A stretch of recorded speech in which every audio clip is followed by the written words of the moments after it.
Yo, what's up, beautiful people? This is Nadir. It's Kev. And yo, we are GamesMusicLyfe. So we're here today. Let's go ahead and get into it, man. The review of the Jay-Z album. This is his 13th studio album. 444. Yeah. So 13th studio album, like you said, Kev, man. Like highly anticipated, kind of came out of nowhere. He kind of just dropped the little hints across all of New York, and it got the buzz going. Yeah. Swiss actually let it out first.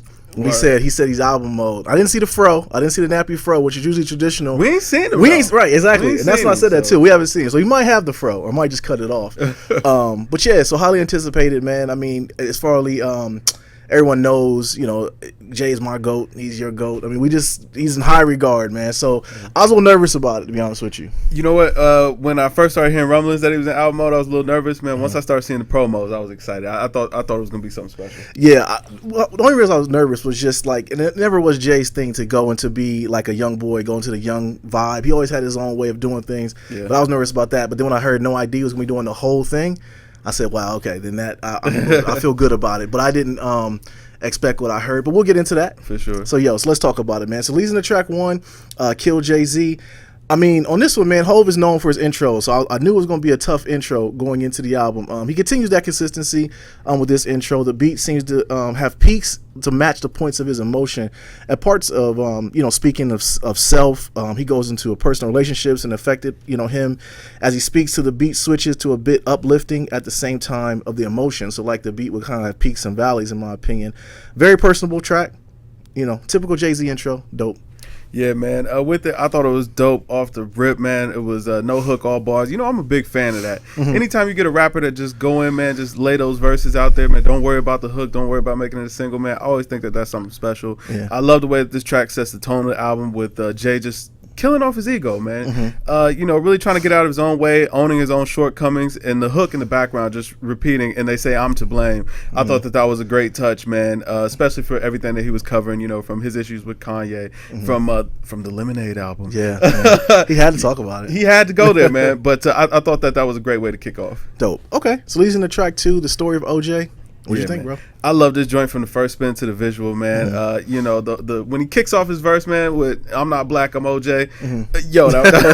I knew it was gonna be something hilarious. Absolutely, there, man. Yeah. But Jay goes on to explore, the state of Black America and financial literacy in the communities.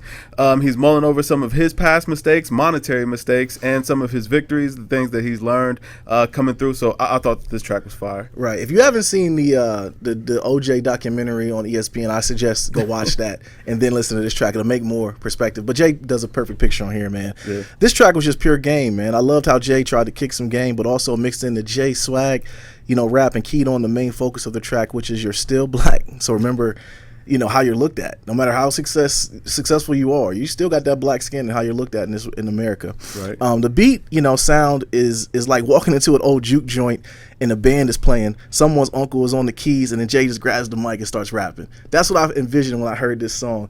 And it's just, like I said, just pure game, man. It was a grown man song, and I definitely think everyone should listen to that. Listen to this track, dope track. So leading to track 3, Smile. This right here, man, I kind of asked myself over and over after listening to this track a couple of times, have we ever heard a more personable just way of someone could paint a picture of just living in the shadow and not being happy with themselves? And that's kind of what this track embodied, man, was just talking about just looking at yourself, man. And just from outside looking in, you might look at someone's life and it'd be like, okay, they have a perfect situation going, but behind it, it's really like, I'm just a human being, no matter if successful, money, or anything. And I feel like that was it. The Stevie Wonder sample on here was just crazy to me, man. I felt like it definitely embodied everything, but it was a nice, neat touch to the end of each bar, and it kind of just led back in. But I think the spoken word at the end by his mom kind of embodied exactly what the track was about. And I'm not gonna give away what, as far as some of the gems that he dropped in there, but it was definitely some epic stuff he talked about his own self and about his own family that I don't even know if it was even out in the world as of yet. So I challenge everybody to listen to it. Dope track. Yeah, man, for sure. The first thing I got to talk about, man, that Stevie Wonder sample, man, that love needs love today. Yeah. Yo, you're not supposed to be able to do stuff like that, man. No. Like that's not supposed to get clear. I mean, but this is Hov, so right. What you expect, man. I like how simple and low-key the beat was here, man. It really kind of took a backseat to allow Jay to just float through the track and kind of explore his ideas. At its roots, it's Jay exploring both his past and his present, his wins and his losses, and he even touched on topics with his mother. And like you said, no matter how pretty the picture may look from the outside, man, just you never know what's really going on with a person. Absolutely. And I thought that was dope how he touched on that, man. The poem that his mother recites at the end of the track, I thought was a great way to close out, man. Again, man, he's on fire right here. Yeah, man. One of the lines that stood out to me, I had it written down, was the more I reveal, the more they are afraid of me, afraid of the real me. And that part was like so telling to me, because he was doing a lot of that. And we're what, 3 tracks in? Yeah. And he's letting you know a lot of his personal views on certain situations, which Jay always does a good job on. But I just felt like this one was just home, man. He was going back home. Yeah.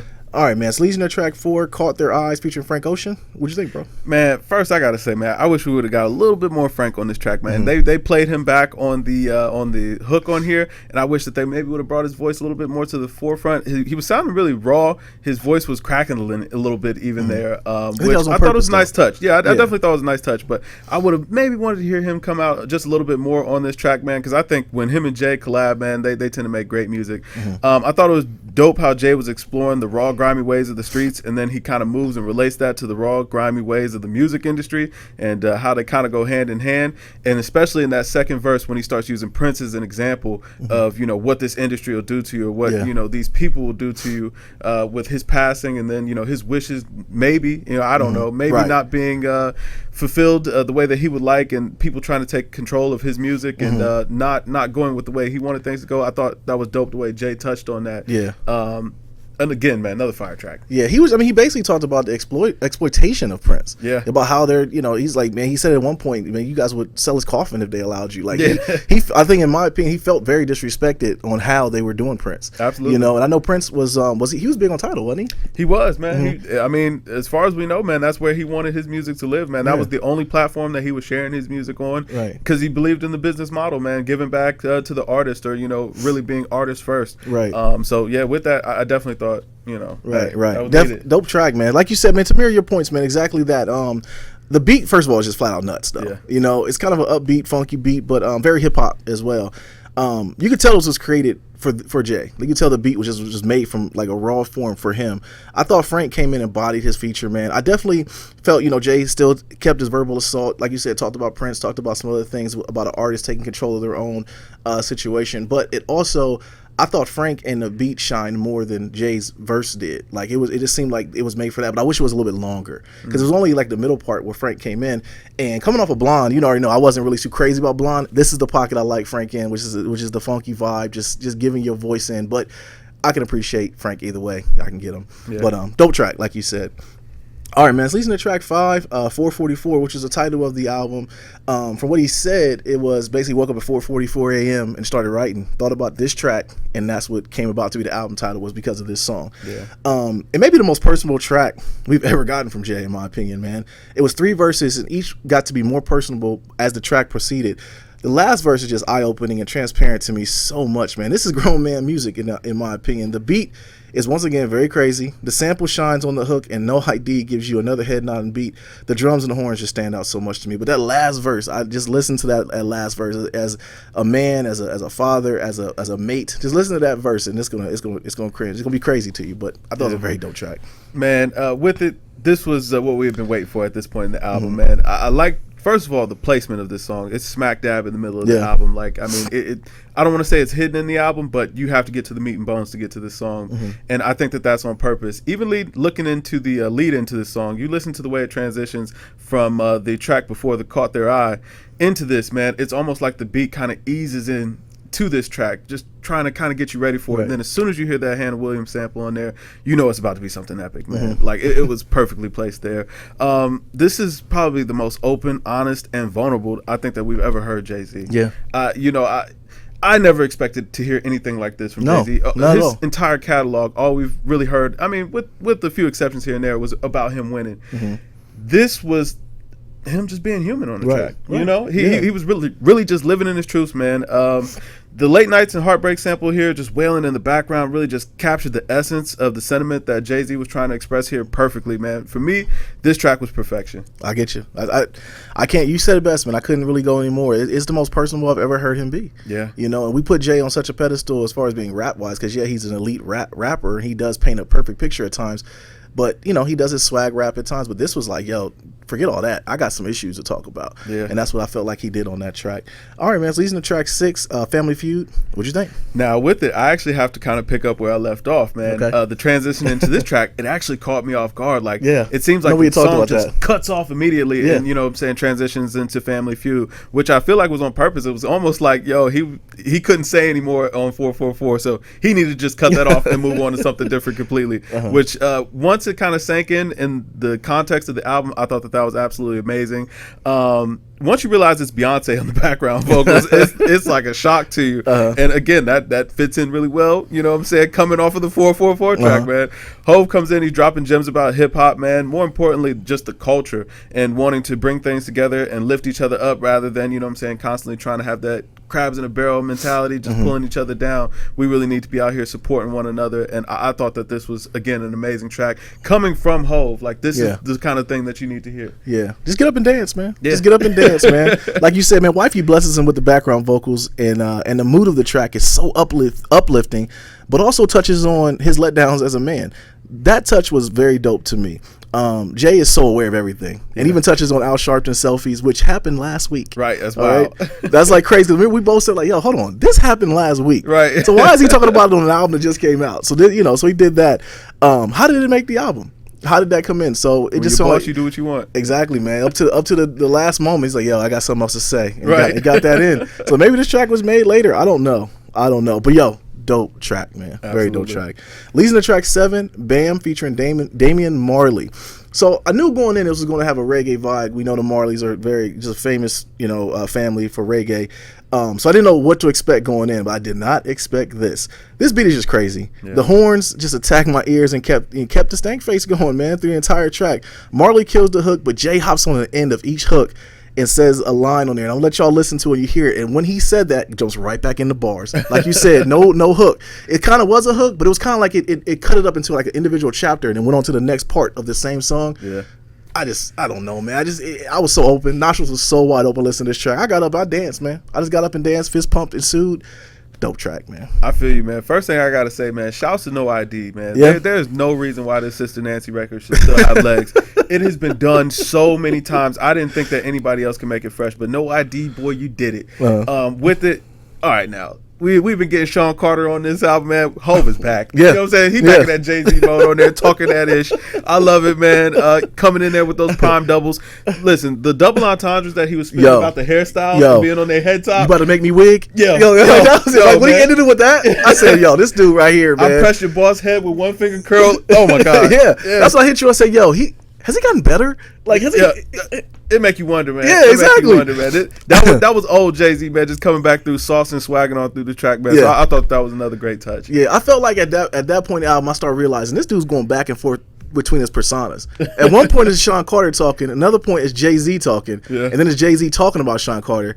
I said, yo, this is crazy, man. Like I just really was like, this dude is really, he's on one, but dope track, like you said, man. Leads to track 8, Moonlight. What'd you think? Man, I thought it was a pretty cool play on the whole Oscar fiasco for the hook. That was the first thing that kind of caught my eye or caught my ear.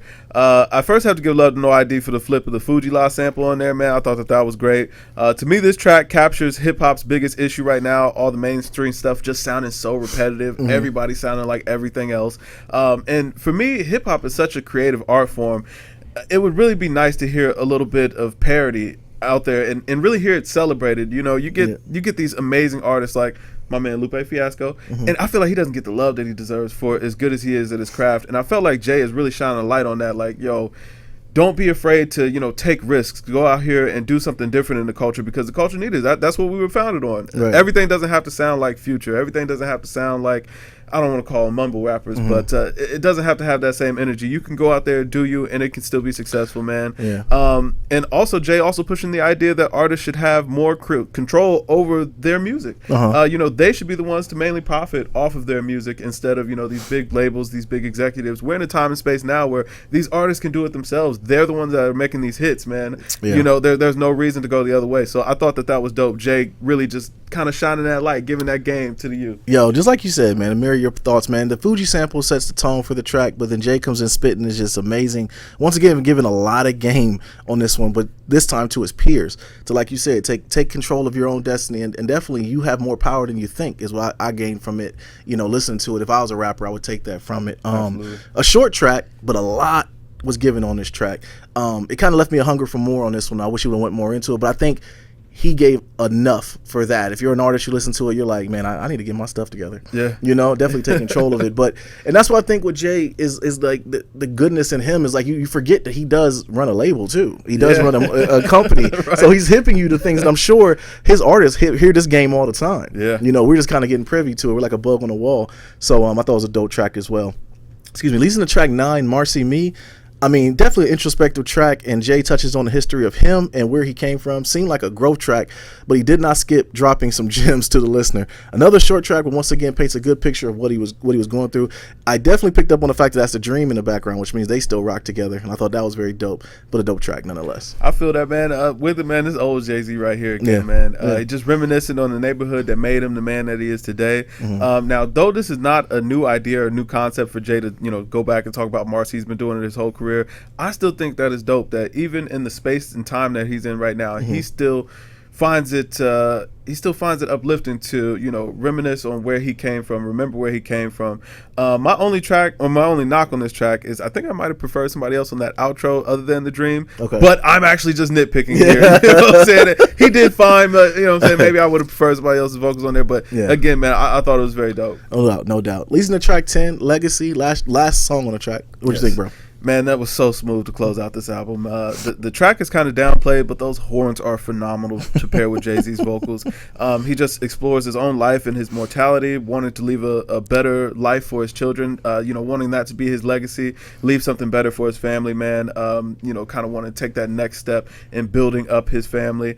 Again, we've got Jay kind of peeling back the layers, exposing more of his life on here, man, as he explores his conflicts with religion and how that dates back to his relationship with his grandfather.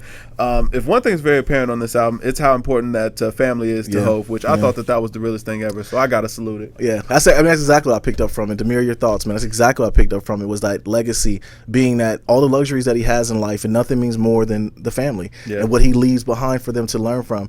And I felt like he just kept saying that key over and over again, and it's like it infectiously gets into your body to where you have to look internally and say, you know what am I doing for my legacy, for my people, to what I remember for. Right. And he doesn't skip as far as talking about exactly what he's going to do and how he would start businesses, and okay, now you take that, now this is for you. And it was like he just did, like it was like you knew going in, like people have businesses for financial stability, but no, this is actually for y'all, because I'm going to be gone one day. Right. I thought that was very dope, and I thought with his daughter starting off the track and keeping the money in the family once again, and her talking is like, it was just for her to be on it, and the wifey was on earlier. This is a family album, man.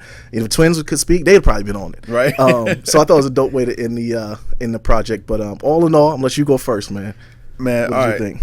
For me, man, like we were actually talking about this a little bit earlier, man. I think Hov might have bought himself another 20 years with this album. The fact that he's been in the game since 96, 97, and he is still this good, it makes no sense, man. Yeah. And this was the album that we needed. I had a little bit of trepidation about this album early on because I just didn't know what Hov we were going to get. It's like, this is his 13th album. What more does he really have to talk about? Right. And yet he still found a way to deliver something and make it fresh. And I think throughout his career, a lot of his fans have felt like, the more introspective Jay-Z has been some of his best work. You look at tracks like Regrets. You look at tracks like Song Cry. You Must Love Me. Lost Ones. You Must Love Me. Where Have You Been? Yeah. You know what I'm saying? Like, what else? What more could you want, man? This Can't Be Life. You know what I'm saying? Yeah. These are the big tracks in Jay-Z's catalog. Whenever he gave us that peak, and this whole album is just like he just came out exposed. Yeah. And it came across so well. I mean, we know the guy can rap. You know what I'm saying? Like, he's been a high-level rapper for a very long time, but we never got this from him. Right. 20 years in, could this possibly be his best work? You know what? I toy with that. And I asked myself that. And me and Sean, shout out to Sean, we talked about that a little bit. And it definitely is, I don't know yet. Yeah. Because it's in there. It is. And the reason why is because even like you said with those tracks you're speaking of, he never dove in as much as he did on this album. Right. To be so direct. Before he would allude to things, he would say things and you would wonder if it was true. And that's the great thing about about listening to Jay-Z's music over the time that we, me and you are both big fans. You listen to the album and you can go back to points on Blueprint, go back to points on Kingdom Come where he talked about certain things like, oh, that's what he meant. Yeah. And you know what I mean? So it brings you more in. But go ahead. I mean that. No, you're good, man. You're good. I mean, listen, I'm like, this is going to spark a conversation. So it's all good, man. But, for me, Jay-Z's catalog, man, this entire time, he's always kind of come off like a superhero. It just seemed like the boy Hove just could not lose. Yeah. Every time you hear it, it's like he's building, working towards something bigger, something better. On this album, man, he just came across so human, so relatable. Yes. It's hard to even imagine a person like, living the kind of lifestyle he's in right now, biggest rapper in the game, man, married to the biggest singer in the world, man. But that's what I think he was unpacking for us. Exactly. I think he was unpacking the fact that you look at me as this way, but I'm just a black man. Right. And when it comes down to it, I just got a little bit, I got stability, I got money. Okay, yeah, but guess what? I still am married, I'm still a dad, I'm still a friend, a son, a brother, all these things that I still have to be. And guess what? Money doesn't mean nothing in those eyes. Right. I still have to be that person, and these are the things that I'm going through. Talking about just the blood diamonds and how, his wife loves him, but he's like, yo, y'all jewelers should be ashamed of yourselves. You know what I mean? Like, it was just like that there's that line right there, and stuff like that just hits home. And not going too much into like a lot of the albums, I want everyone to listen to it and dissect it yourself. And I've listened to this album, I mean, since it came out Friday, probably about a good 30 times. Yeah. And I still pick up on new stuff he talks about every time. Yeah, bro. I was scared to even get to this review because I was just taking so much in. When we were talking about it, I was like, do you want to review it? I was like, you'll give it more time. And I said, you know what? We kept going back and forth. And I didn't press the button. I think you'd have waited a little longer because I was nervous too. Yeah. About it because we didn't know what to expect. But once you heard it, you're like, yo, this is like so much game right here. I had to give it justice. You know what I'm saying? Absolutely. I didn't want to just be hype off of the first listen. Cause, I mean, the night it came out, I listened to it 4 hours straight. We were up. Yeah. I listened to it for 4 hours. It came out at midnight. I didn't go to bed till 3 a.m. That's what I'm saying. So, it was just one of those albums. I wanted to make sure, is this really as good as I feel it is right now? And today, I'm feeling like it absolutely is. And the one thing too about it too, though, and I'm not going to gloss over the fact, one thing that we need to talk about is No ID needs to get some sort of Nobel Peace Prize. He needs to get Chick-fil-A for free for an entire year, something, because what he did and the way that him and Jay got together, and it seemed like just an organic album. Yeah. Just like an organic conversation. You talk to somebody, next thing you know, you're talking for 3-4 hours. Yeah. That's what it seemed like you got on this, because I don't think without No IDs, well, I know because we read the Rolling Stone article, without No IDs push, we wouldn't have got this, Jay. Right. And it was like, just like you said, we've heard everything from him. Yeah, we know you're successful. We know you're worth $500 million. Your wife is probably the biggest pop star of all time. But what else? Right. Underneath all that, you're still a man. Right. And that's what we got on this album. And I think that's where it did, is shine the light on Jay-Z, the black man. Yeah. And he talked about those things. And I think that's why I think it's very important for every black man to listen to this album, and listen to it and just take it in and see what you get from it. But it was just a lot of gems left on there, man, just to talk about, and a lot of talking points. And in this space in music, I can find it very therapeutic that we got Kendrick, we got Cole, the people that kind of modeled themselves after him to give us those same sort of examples. But this time the General came out, and he showed you why he is who he is.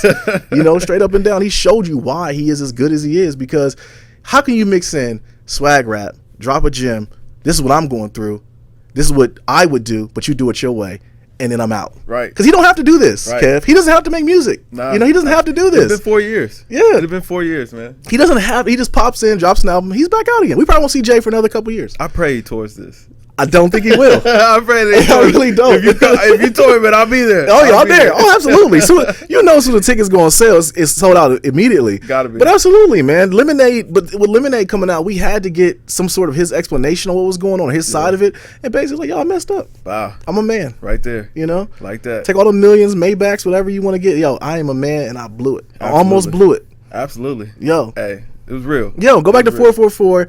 That last verse I was talking about earlier, guys, and listen to that verse. That's all I'm gonna say.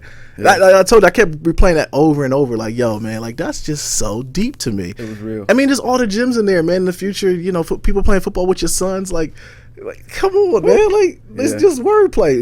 Just the triple double entendres. Like the rapping was just crazy, but it was a perfect album, man. It was 100 to me. Yeah, I don't even gotta say it. Yeah, right. I didn't even really feel like I had to, but yo, you give me that paper, I'm gonna write 100, put a smiley face on it, and I'm gonna say, you have a future ahead of you, kid, and that's what it is, man. Wow. But that's the reason why, man. I think even with Magna Carta, it's like I think he looked at that like, yo, I didn't give y'all what I needed to give y'all. It was music, it was good, but I'm in a different space right now, and he was going through some stuff, man. It was, man. With it, this was art. This was art, man. This was like this was a marker in his career. And the fact that on his 13th album he was able to deliver this, man, like salute to Hov. There you go. Absolutely. Yeah. Absolutely. So it's definitely a talking piece. I know the internet crashed on Friday. It's been going over. Only thing I will say, only gripe I will say about it is that it came on Tidal. But then again, it kind of points to the Hustler and Hov. Get that Tidal subscription. Get that Tidal subscription. We had Tidal before it came out, so we were good. We were good money. We was living good. We were living good, man. So let us know what you guys think, man. Were we too high, too low? We can't go any higher. We might give it a couple extra credit points, whatever. But let me know what you guys think. It's definitely a good talking point. I'm interested to see what everyone thinks after you listen to it. And point down, leave a comment below, quotables that stood out to you. Absolutely. Let us know what you guys think. But this is Nate here. It's Kev. We are Games Music Life, man. Drink more water, people. Peace.